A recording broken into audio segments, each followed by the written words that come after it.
Indian வெஹிக்கிளுக்கும் Japan வெஹிக்கிளுக்குள்ள வித்தியாசம் என்னன்னா, Japan vehicle வந்து கொஞ்சம் இழுத்து போகிறது குறைவாக இருக்கும். ஒரு டொயோட்டா அக்குவா, ஒரு பஜாஜ் குவிட், ஒரு டாடா நானோ, ஒரு நிசான் மார்ச். நீங்கள் ஹைப்ரிட் கார் எடுக்கும்போது வந்து கண்டிச்சமாக வந்து பேட்டரி இதெல்லாம் எப்படி இருக்குது, அந்த கம்பெனியில் விற்கிறவங்கள்ட்ட கேட்கணும். அதை விட வந்து ஒரு அனுபவம் உள்ள ஒரு மெக்கானிக் பாஸில் கூட்டி போய் காரை வந்து ரொம்ப குறைவாகவும் சாதாரண பாமர மக்கள், ஒரு சாதாரண மக்கள் வந்து ஃபர்ஸ்ட் ஆனர் வண்டியாக இருக்கணும், ஃபர்ஸ்ட் ரெஜிஸ்ட்ரேஷன் அப்படின்னு கேட்பீங்க. அப்படி இல்லைங்க, கை மாறும்போது வந்து வாகனங்கள் கை மாறும்போது அவங்க 1,58,462 ஓடி இருக்கேன். மல்டி ஃபங்க்ஷன் இருக்குன்றது ஆட்டோ வந்து சிட்டிஸ் நார்மலாக இருக்க மாதிரி இருக்குன்றது. ஆமாங்க, கேன் அதாவது வந்து சொல்லுவேன் எப்பயுமே நான்லாம் வந்து எது உண்மையாக சொல்லிட்டு போவோம். எஸ்எஸ் கார் சேல்னாலே வந்து ஏழைக்கேற்ற எல்லோரும் அடிக்கடி சொல்லுவோம். குட்டி காரில் வந்து இந்தளவு ஸ்பேஸ் வராது. ஸோ ஒரு குடும்பத்துக்கு சாதாரணமாக வந்து ஒரு ஏசியை போட்டுக்கிட்டு பெட்ரோல் வேலை செய்யக்கூடிய ஒரு சாதாரண கார் ஒன்று. வணக்கம், நான் ஜாழ்ப்பாணம் பாலா. நாங்கள் இப்போ நினைக்க வேண்டாம், ஜாழ்ப்பாணத்தில் இருபாலையில் சந்தியில் வந்துள்ள எஸ்எஸ் கார் சேல். இங்கே வார பாவித்த வாகனங்களோட புதிய அப்டேட்டை நான் உங்களுக்கு தந்துகொண்டு வரேன். அந்த வரை பார்த்தீங்கன்னா இன்றைக்கு இங்கே ஒரு டொயோட்டா அக்குவா, ஒரு பஜாஜ் குவிட், ஒரு டாடா நானோ, ஒரு நிசான் மார்ச் எல்லாமே வந்திருக்கு. ஒவ்வொன்றும் என்ன விலை, எவ்வளோ லீசிங் தாரணம் எல்லாம் வண்டி வரலாம். வாங்கோ வீடியோவில் போகலாம். வணக்கம் ராயண்ணா. Hello mister Bala. வணக்கம், எப்படிங்க? ஸோ பாலா, இறை ஆசீர்வாதம், ரொம்ப சந்தோஷம், சிவனருளால் நல்லா இருக்கின்றேன். அதே மாதிரி என்னுடைய பார்வையாளர்களுக்கு இனிய மதிய மாலை நேர வணக்கம். இன்று வந்து எத்தனாம் தேதி பாலா? இன்னைக்கு இந்த 8ஆம் தேதி 5ஆம் மாதம் 2026. ஏன் இந்த டேட்டை சொல்கிறேன் அப்படின்னா, எல்லாரும் கன்ஃபியூஸாக இருக்கும். ஒவ்வொரு வீடியோஸ் பார்க்குறது நம்மகிட்ட வாகனம் அடிக்கடி விற்றுக்கிட்டு இருப்போம். ஸோ இன்று வந்து கண்டியிலிருந்து வந்து 4 வாகனங்கள் வந்திருக்கு பாலா. வாங்க பார்ப்போம். வந்தோடனே பார்த்தீங்கன்னா முதலாவது முன்னுக்கு ஒரு டாடா நானோ KR 1684 சில்வர் கலர் டாடா நானோ. பார்த்தீங்கன்னா நானோ பெரிய சொல்லிக்கோம், இந்தியாவில் வந்து எல்லா ஊர்லேயுமே கார் இருக்கணும்னு சொல்லி ரத்தன் டாட்டா கொண்ட காரண உண்மையான விஷயம். பார்த்தீங்கன்னா பாலா வந்து நம்மளை விட எல்லாமே கொஞ்சம் ஸ்பீடாகவே இருப்பார். ஸோ இந்த காரை பற்றி கொஞ்சம் லாங் டைம் கொஞ்சம் பெருசாக தான் கதைக்கணும் என்னுடைய பார்வையாளர்கள். ஏன்னா வந்து யான் பெற்ற இன்பம் பெருகி வையகமும் அனுப்புவாங்க. நமக்கு தெரிஞ்சது என்ன சொல்லுவாங்க, கட்டுறது கையளவு கல்லாதது உலக அளவில் ஒப்புவாங்க. ஸோ இதில் என்னென்ன இந்த டாட்டாவை பற்றி ஃபுல்லாக தெரியணும்னா, 2011ஆம் ஆண்டு தான் அதில் வந்து இலங்கைக்கு ரொம்ப அறிமுகப்படுத்தப்பட்ட கார். ஸோ இதன் ஆரம்ப விலையை நான் வந்து சொல்லிடுறேன். ஏன்னா வந்து சிலவங்களுக்கு விருப்பம் இருக்காது நம்ம கதைக்கிறது. ஆனால் இப்போ விற்கிற விலை முழு விலையும் 16 லட்சம் ரூபா. என்னுடைய பார்வையாளர்கள் 2011ஆம் ஆண்டு உற்பத்தி செய்யப்பட்ட பிராண்ட் நியூ கார் விற்கின்ற விலை 16 லட்சம் ரூபாய். அது அன்னளவாக லீஸ் வந்து 8 லட்ச ரூபா வரைக்கும் 7-8 லட்ச ரூபா வரைக்கும் எடுக்கலாம். ஏசி இருக்கின்றது. அழகாக 4 பேர் போகக்கூடிய கார். இந்த கார் வந்து 2011ஆம் ஆண்டு உற்பத்தி செய்யும் போதே அந்த ரத்தன் டாட்டா அவர்களுடைய நிறுவனம் என்ன செஞ்சுன்னா, அந்த காரை வந்து ரொம்ப குறைவாகவும் சாதாரண பாமர மக்கள், ஒரு சாதாரண மக்கள் வந்து பைக் இல்லைங்க, நாங்களும் ஒரு வாகனம் ஓடணும் அப்படின்னா கார்களெல்லாம் தயாரிக்கலாம். ஆனால் காஸ்ட் ஆஃப் சார்ஜஸ் அப்படின்றது, அதாவது வந்து உற்பத்தி செலவுன்னு ஒன்று வரும். ஸோ உற்பத்தி செலவு குறைச்சி சாதாரண மக்களுக்கு உருவாக்கின கார் தான் இது. அதனால தான் அந்த கார் வந்து நார்மலாக வந்து எல்லா காருக்குமே வந்து சில்லுகள் வந்து 4 வரும், இது 3 ஆக்குனாங்க. ஏன்னா வந்து விலையை குறைப்பதற்காக. ஆனால் இந்த விலையை குறைத்ததற்காக மட்டுமல்ல பாலா, சாதாரண மக்களும் ஓடணும் அப்படின்னு. ஸோ நம்மளும் வந்து நார்மலாக வந்து இந்த கார் வந்து நீங்கள் தெரியும் யாரெல்லாம் எடுக்கிறா அப்படின்னா வந்து பிக்மி காரங்களாம் ஓடுறாங்க. காரணம் வந்து ஃபுவல் வேலை செய்கிறது, அதாவது பெட்ரோல் வந்து நன்றாக வேலை செய்யும். அன்னளவாக 20 தொடக்கம் 25க்கு மேலே செய்யும். நான் சொல்கிறேன் 20 வேலை செஞ்சாலே போதும் அப்படின்ற மாதிரிக்கு. இன்றைக்கி ஒரு ஆட்டோ ஒன்று என்ன விலைங்க, 2011ஆம் ஆட்டோ ஒன்று எடுக்கும்போது என்ன விலை, அது ஏசி இருக்கா இல்லை, 4 பேர் போகும்போது கூட இதில் என்னன்னா வந்து வாங்க. ஸோ எல்லா கார்களுமே வந்து மருட்டி எல்லாம் வந்து ஒவ்வொரு கம்பெனியை சார்ந்திருக்கும். ஆனால் ரத்தன் டாட்டா அவர்கள் என்ன செய்தாங்கன்னா வந்து இந்த காரின் வந்து உயரத்தை வந்து ஸோ அன்னளவாக எல்லா காருமே வந்து உயரம் இந்த அளவுக்கு இருக்காதுங்க. ஆனால் பாருங்க ஒரு சும்மா நார்மல் ஒரு குட்டி காரில் வந்து இந்த அளவு ஸ்பேஸ் வராது. இங்கே பாருங்க எவ்வளோ ஸ்பேஸ் இருக்கு, எல்லாமே இருக்கு. ஆமாம், இப்போ இது வந்து நான் இந்த காரை வந்து ப்ரொமோட் பண்ணணும், விற்கணும் அப்படின்னு எனக்கு தெரியும். எனக்கு வந்து நீங்கள் கொடுக்குற ஆதரவே போதும். ஸோ நிச்சயமாக நாளைக்கு இந்த காரை விற்றுருவேன். ஆனால் இந்த காரை வந்து திரையோடு அப்படின்றதுக்காகத்தான் கொஞ்சம் கூடுதலாக கதைக்கிறேன். ஸோ இதில் மீண்டும் இதன் விற்கின்ற விலை 16 லட்சம் ரூபா. ஸோ இந்த அளவுக்கு ஸ்பேஸ் இருக்கும். ஸ்பேஸ் இருந்தது மட்டுமல்ல, முன்னுக்கு வந்து இந்த அளவுக்கு காலை போட்டு கொண்டு போகக்கூடிய கார்கள் குறைவு. பாருங்க, ஸோ இந்த மாதிரி இருக்கும். ஆமாங்க, நல்ல இடம் வசதி இருக்கும். அதே மாதிரிக்கு எல்லா காருக்குமே ஃப்ரண்ட்டில் தான் வந்து இன்ஜின் வரும். ஆனால் அவங்க என்ன செஞ்சாங்க வந்து எங்கெல்லாம் வந்து ரேசிங் கார்கள், அதாவது அதிவேகமாக பயணிக்கக்கூடிய கார்கள் எல்லாமே பின்னுக்கு இன்ஜின், போர்ஷாக இருக்கலாம். நம்ம வச்சுருந்த கார்லாம் அவங்க தெரிந்தானே, பாலா ஹோண்டா சொல்லிவிட்டே நம்ம வச்சுருந்தேன். ஸோ அதெல்லாம் ரேசிங் காரில் பின்னுக்கு இன்ஜின் இருக்கும். ஆனால் சாதாரண மக்களும் ரொம்ப ஸ்பீடாக போகக்கூடிய இன்ஜின் வந்து ரெவல்யூஷன் பவர்ஸை கூட்டிட்டு 620 ஹார்ஸ் பவரை கொண்டது, 620 அப்படின்ற ஹார்ஸ் பவரை கொடுத்து பெட்ரோலையும் கூட வேலை செய்ய வச்சு ஏசியும் போட்டுக்கிட்டு போகிறதுக்கு தான் இந்த காரை அவங்க தயாரித்தாங்க. என்ன காரணம் வந்து லோ பட்ஜெட்லேயே கார் ஓடணும் அப்படின்ட்டு. ஸோ இதன் ஆரம்ப விலை 16 லட்ச ரூபா. அது முழு விலையுமே 16 லட்ச ரூபா தான். முழு விலையுமே 16 லட்சம் ரூபா.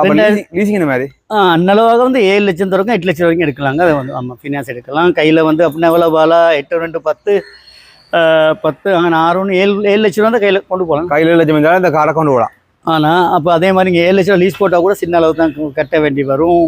ஸோ ஒரு குடும்பத்துக்கு சாதாரணமாக வந்து ஒரு ஏசியை போட்டுக்கிட்டு பெட்ரோல் வேலை செய்யக்கூடிய ஒரு சாதாரண கார் ஒன்று.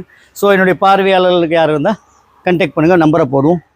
எஸ்எஸ் கார் சேலில் வந்து ஏராளமான பஜாஜ் குயிட் கொடுத்துருக்கோம். இன்றைய பார்த்தீங்கன்னா ஒரு பஜாஜ் குயிட் சிவப்பு பேரணம் பாருங்கள், GAA 2102 என்ன மாதிரி நோக்கத்தில் நிற்கிது.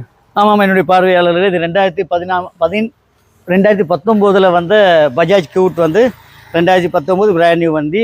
2018-19 எவ்வளோ போதோ, ஆனால் இதன் ஆரம்ப விலையே 13,90,000 ரூபா. அதனால 7 லட்ச ரூபா எடுக்கலாங்க.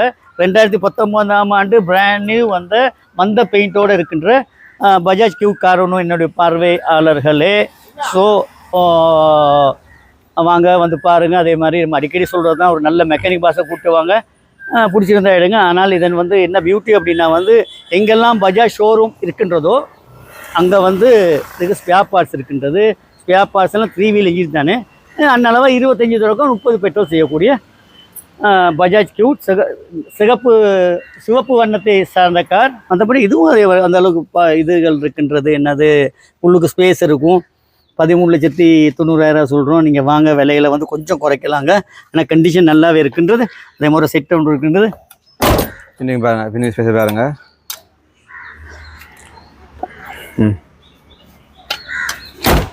ஸோ பின்வரத்தை பார்க்குறீங்கன்னா வந்து பார்த்தீங்கன்னா வந்து பாருங்கள் எப்படி இருக்குன்னு என்ன சொல்லணும், கைக்கு அடக்கமாக இருக்கின்றது. ஒரு சின்ன ஒரு வண்டி. பார்க்கிங் பிரச்சனை இல்லை. பார்க்கிங் வந்து பிரச்சனை, முக்கியமாக எங்களுக்கு இப்போ பிரச்சனையே வர்றது பாலா பார்க்கிங் தானே பாலா. ஸோ எல்லா இடத்துலையும் பார்க் பண்ண போது இதை அப்படி எங்கே வேணாலும் கொஞ்சம் லைட்டாக பார்க் பண்ணிக்கலாம். ஒரு ஆட்டோக்காக எடுக்கின்ற ஸ்பேஸ் தான் எடுக்கும். இதன் மீண்டுக்கும் ஒரு சொல்கிறேன், 13,90,000 விற்கிற விலை. வாங்க, நாங்கள் ஒரு சின்ன குடும்பம் வந்து ஆட்டோ எடுக்கோம்னு இருந்தால் ஆட்டோ எடுக்காமல் இது எடுக்கலாம் வேணாம். அந்த விலைக்கு இது எஸ்எஸ் கார் சேல்னாலே வந்து ஏழைக்கேற்ற எல்லோரும் அடிக்கடி சொல்லுவோம். எங்கள்கிட்ட இருக்கிற காசும் அவ்வளோதான் பார்வையாளர்களே. நமக்கு எது வாங்க முடியுமோ அதை தான் நான் வாங்கி விற்போம். இப்போ நம்மலாம் பெரிய வாகனம் விற்கிறது குறைவு. ஏன்னா எங்கள்கிட்ட வந்து அந்தளவுக்கு பொருளாதார வசதி இல்லை. வந்தால் கூட இந்த எஸ்எஸ் கார் சேல் மாறாது. இதே வாகனத்தை வந்து விற்போம் பால. ஸோ அடுத்த வாகனத்தை பார்ப்போமா. இதே நம்ம இதுக்கு நம்ம ரிலீசிங் தெரியுங்க. இதுக்கு வந்து அன்னளவாக 7 லட்சம் எடுக்கலாம். கையில் 7 லட்சம் இருந்தாலே இந்த காரையும் வாங்கலாம், எடுக்கலாங்க. ரைட். டாடா நானோ, பஜாஜ் குயிட்.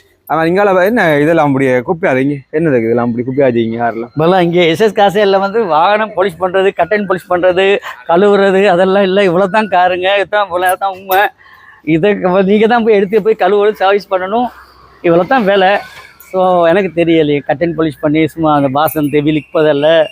எது உண்மையாக சொல்லிட்டு போவோம். மக்களுக்கு நிறைய ஆதரவு கொடுக்குறீர்கள். பார்த்தீங்கன்னா இந்த கார்லாம் நான் போட்டு இப்போ 3 நாள் தான். இந்த கார்லாம் இப்போ போட்டுனாங்க 3 நாள். ஆகவே இந்த விலை உங்களுக்கு எல்லாம் தெரியும். நாங்கள் தொடர்ந்து புதுசாக இருந்ததை பார்ப்போம். பின்னுக்கு ஒரு நல்ல ஒரு வெள்ளை கலரில் டாடா அக்குவா ஹைப்ரிட் கார் ஒன்று வந்திருக்குங்க.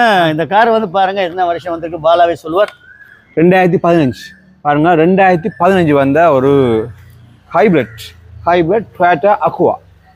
ஸோ என்னுடைய பார்வையாளர்கள் இது ஆரம்ப விலையே வந்து 74 லட்ச ரூபா சொல்கிறோம். ஸோ நீங்கள் வந்து பாருங்கள், உங்களுக்கு வந்து பிடிச்சிருந்தா எப்பயுமே வளமையாக சொல்கிறது தான். ஒரு நல்ல மெக்கானிக் பாஸை பாருங்கள். அதே மாதிரி ஒரு 4-5 சேரில் போய் விலையை பாருங்கள், மார்க்கெட் போகுதான்னு பாருங்கள். நம்மள்கிட்ட வந்து விலை ஓகேயாக இருந்தாலும் ஒரு நல்ல அனுபவம் வாய்ந்த ஒரு மெக்கானிக் பாஸை கூப்பிட்டு வந்துட்டு ஃபினான்ஸ் கம்பெனியில் போய் கேளுங்க, அதை எடுக்கலாமா அது மார்க்கெட்டுக்கு தருவீங்களா அப்படின்னு சொன்னால் அவங்க வந்து துல்லியமாக தருவதற்கு சொல்லுவாங்க விலையை வந்து இன்றைக்கி எவ்வளோ மார்க்கெட் போகுது அப்படின்றது. ஸோ அதை பார்த்துட்டு வாங்க. இது மீண்டும் சொல்கிறேன் 74 லட்சம் ரூபா.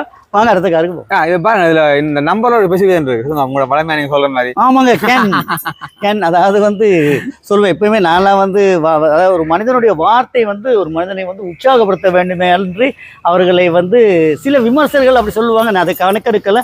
ஆனால் எங்களுடைய வார்த்தைகள் வந்து எப்பயுமே வந்து என்ன சொல்கிறது, பாசிட்டிவாக இருக்கணும், நெகட்டிவாக இருக்கக்கூடாது. சிஏ என்ன கேன் முடியும், உன்னால் முடியும் தம்பி அப்படின்ற மாதிரிக்கு. ஸோ அந்த காரு வந்து அப்படி இதெல்லாம் வந்து நம்ம பேசுவோங்க, வியாபாரி நல்லா பேசுவோம்.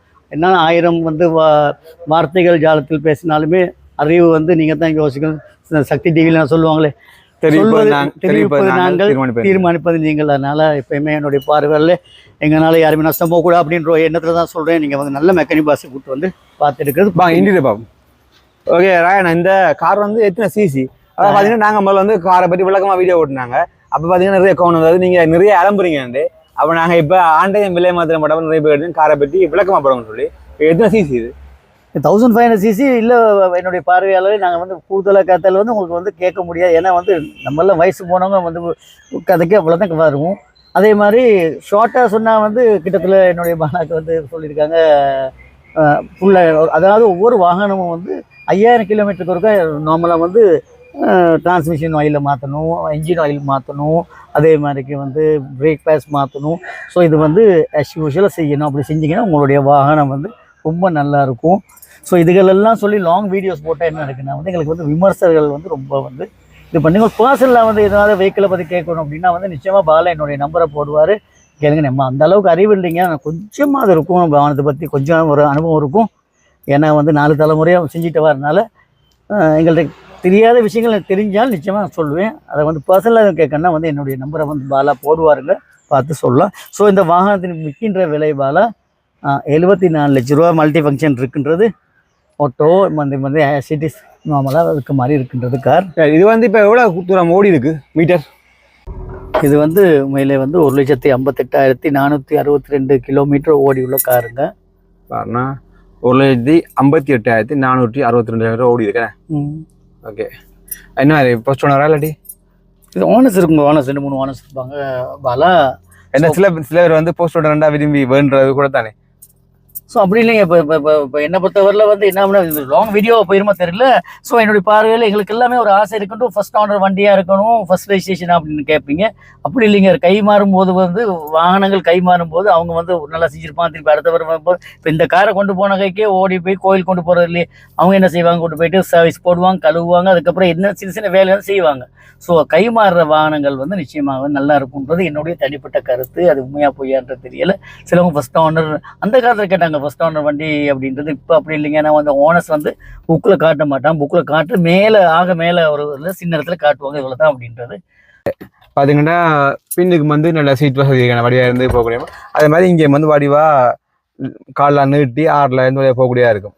ஸோ ஆமாங்க, இந்த ஹைப்ரிட்லாம் வந்து என்னென்ன வந்து பெட்ரோல் வந்து ஃபுல் வந்து அந்த ஹைப்ரிட் வந்து பெட்ரோல் பாதி இது பாதி பேட்டரி பாதி அப்படின்னா. ஸோ பேட்டரியெல்லாம் வந்து நல்லா இருக்கான்னு செக் பண்ணி பேட்டரியெல்லாம் சரியான விலைங்க, லித்தியம் பேட்டரியெல்லாம் சரியான விலை முன்ன மாதிரி இல்லை. ஸோ அந்த கார்கள் நீங்கள் ஹைப்ரிட் கார் எடுக்கும்போது வந்து கண்டிச்சமாக வந்து பேட்டரி இதெல்லாம் எப்படி இருக்குது, அந்த கம்பெனியில் விற்கிறவங்கள்ட்ட கேட்கணும். அதை விட வந்து ஒரு அனுபவம் உள்ள ஒரு மெக்கானிக் பாஸில் கூட்டி போய் காட்டணும். அது இல்லாட்டி வந்து ஒரு கம்பெனியில் போயிட்டு நீங்கள் ஃபுல்லாக பார்த்து போட்டு எடுக்கிறது தான் புத்தி. அதுதாங்க நல்லது. எடுத்தவங்க கவுத்தவன் எடுக்காமல் பார்க்குறது தான் நல்லது. டொயாட்டா அக்குவா என்ன விலை கடை சொல்லுங்க? இதுக்கு இது 74 லட்ச ரூபா சொல்கிறோம். நீங்கள் வாங்க என்னுடைய பார்வையில் ஆஃப்டர் இன்ஸ்பெக்ஷன் வந்து பார்வையிட்ட பிறகு விலைகளை வந்து பெரிய அளவில் சாதாரணம் பேசி தீர்மானிக்கலாம். என்ன மாதிரி லீசிங் கூட வருவீங்க? அந்த அளவாக வந்து 50 லட்சத்துக்கு மேலே எடுக்கலாம் பாலா. ஸோ நீங்கள் பார்த்தீங்க இப்போ 1, 2, 3, 4 அதே மாதிரி இப்போ பார்க்காத என்னுடைய வாடிக்கையாளர் இருப்பீங்க. என்னென்ன வாகனம் இருக்குன்னு சும்மா ஷார்ட்கட்டில் கொடுத்துருவான். ஒரு ஐலுக் ஸ்டெப் ஒன்று இருக்கின்றது. 2012ஆம் ஆண்டு இப்போ உற்பத்தி செய்யப்பட்ட டொயோட்டா ஐலிஸ் ஒன்று இருக்கின்றது. 2007ஆம் ஆண்டு வந்த மருட்டி 800K நம்பர் ஒன்று இருக்கின்றது. அதே மாதிரி 1952இல் வந்த ஒரு 13 மைனர் இருக்கின்றது. அதே மாதிரிக்கு வந்து டொயோட்டா ஐஜெட் பெட்ரோல் படி வேன் ஒன்று இருக்குது. JB9680 என்கின்ற ஒரு வேன் இருக்கின்றது. அதே மாதிரிக்கு சொனாட்டா ஹியூண்டாய் சொனாட்டா காருக்கு. ஏன்னா வந்து இது வந்து அடிக்கடி போட்டுக்கிட்டு இருப்போம். அப்போ அந்த இது புதுசாக வந்த 4 வீடியோஸ் தான் வந்து மெயினாக போட்டது. இங்கே வர அப்டேட்ஸ் எல்லாம் வந்து யார் நம்ம பாலா வந்து செஞ்சுக்கிட்டே இருப்பாரு. இனிமேல் சோப் பண்ணதாங்கண்டா நிசான் மார்ச் நிற்குது. நம்பர் பாப்பா, நம்பர் 17-. பார்த்தீங்கன்னா 17-86-07 இலக்கமுடைய நிஷன் மார்ச். ஸோ இந்த நிசான் மார்ச் வந்து ஜப்பான் நாட்டு தயாரிப்பை சேர்ந்த கார் வந்து சின்ன ஃபேமிலிக்கு வந்து ஒரு சின்ன பட்ஜெட்டில் வந்து ஒரு கார் ஒன்று எடுக்கணும் அப்படின்னா வந்து லீஸும் போகலாம். அன்னளவாக 8 லட்ச ரூபா லீஸ் கூட எடுக்கலாம். இதன் ஆரம்ப விலையே வந்து நாங்கள் வந்து 16 மணிக்கு வந்து 15 லட்சம் தான் சொல்கிறோம். நீங்கள் வாங்க விலையை வந்து பேசி தீர்மானிக்கலாம். பார்த்தீங்கன்னா ஜாழ்ப்பாணத்தில் கூட போய் வந்து விரும்புகிறது கூட தேடி எடுக்கிறது வந்து ஆல்டோ பைக் நல்லா எடுக்கிறது. இப்போ இதுகள் இது என்ன மாதிரி என்ன சாதாரணமாக இந்தியன் வெஹிக்கிள்ஸ் வந்து உண்மையிலே வந்து மலிவு ஒன்று எடுக்கிறதுக்கு மலிவு, மற்றபடி எப்பயுமே ஸ்டாண்டர்ட் மார்க்கெட்டை வந்து பிடிச்சிக்கிட்டாங்க அவங்க. ஏன்னா விலை குறவு, யார் கேள்வி இதெல்லாம் கூட இருக்கின்றது, யாரெல்லாம் கூடுதலாக வாகனங்கள் எந்த வாகனங்கள் விற்கப்படுகின்றது மார்க்கெட்டாக பிடிக்கும். நீங்கள் டால்பின் வந்து 1992க்கு பிறகு வந்த டால்பின்ஸ் எல்லாம் நீங்கள் போகிற விலை பாருங்கள் ஒரே ஸ்டேபிளாக இருக்குது. ஸோ நீங்கள் கேட்குறீங்க என்ன கேட்டீங்க பாலா சொன்னீங்க? ஜாழ்ப்பாணத்தில் கூட எல்லாருமே விரும்பி பண்ணுறது ஒன்றாவது வந்து விலை வந்து மற்ற வாகனம் எடுக்கும்போது எல்லாம் 60-70 லட்ச ரூபா இருக்கும்போது அது வந்து இன்றைக்கி அன்னளவா 30 லட்சத்துக்கு 40 லட்சத்துக்கு எல்டோ எடுக்க வந்தாங்க. 40-42 ரூபா வரைக்கும் போய் கொண்டிருக்குது. அது ஒன்று விலை குறைவு, மற்றபடி பெட்ரோல் வேலை செய்யுது. ஆனால் என்னை பொறுத்தவரையில் வந்து இந்தியன் வெஹிக்கிளுக்கும் ஜப்பான் வெஹிக்கிளுக்குள்ள வித்தியாசம் என்னென்னா, ஜப்பான் வெஹிக்கிள் வந்து கொஞ்சம் இத்து போகிறது குறைவாக இருக்கும், உக்கல் குறைவாக இருக்கும். மற்றபடி ஒரு பிரதேசத்தை பொறுத்து வந்து உக்கல் தன்மை இருக்கும். சாதாரணமாக கண்டி மாவட்டத்தையோ இல்லாட்டி மத்திய மலைநாட்டு பிரதேசத்தில் இருக்கின்ற வாகனங்கள் உக்கல்கள் குறைவு. காரணம் அங்குள்ள தண்ணி, காலநிலையும் தண்ணியும். ஸோ இங்கேயா இருக்கலாம், கொழும்பாக இருக்கலாம், அல்லது இதர கடலோர பிரதேசத்தில் இருக்கின்ற வாகனங்கள் வந்து உக்கின்ற தன்மை கூடுதல், அதன் தண்ணீர் தன்மை வந்து உப்பு கலந்து இருப்பது இருக்கு அப்படின்றது. அதே மாதிரி அப்படி இல்லைங்க, நம்ம வந்து வாகனத்தை சரி வீட்டையோ ஒழுங்காக, அதாவது வந்து இந்த வாகனங்கள்லாம் வந்து நம்ம தண்ணி போட்டு நிறைய பேர் கழுவோம், அப்படி இல்லைங்க. ஒரு வந்து நார்மலாக வந்து மொப்பனி எடுக்கிறது தான் புத்தி. ஸோ இப்போ நம்ம இவ்வளோ வாகனங்கள் பார்த்துட்டீங்க. ஓகே, இந்த விலை முழு விலையை வந்து 15 லட்ச ரூபா தான் சொல்கிறேன். நீங்கள் வாங்க, விலையை வந்து பெருசாக இது மாதிரி கையில் 7 லட்சம் தான் எடுக்கலாங்க. சரி.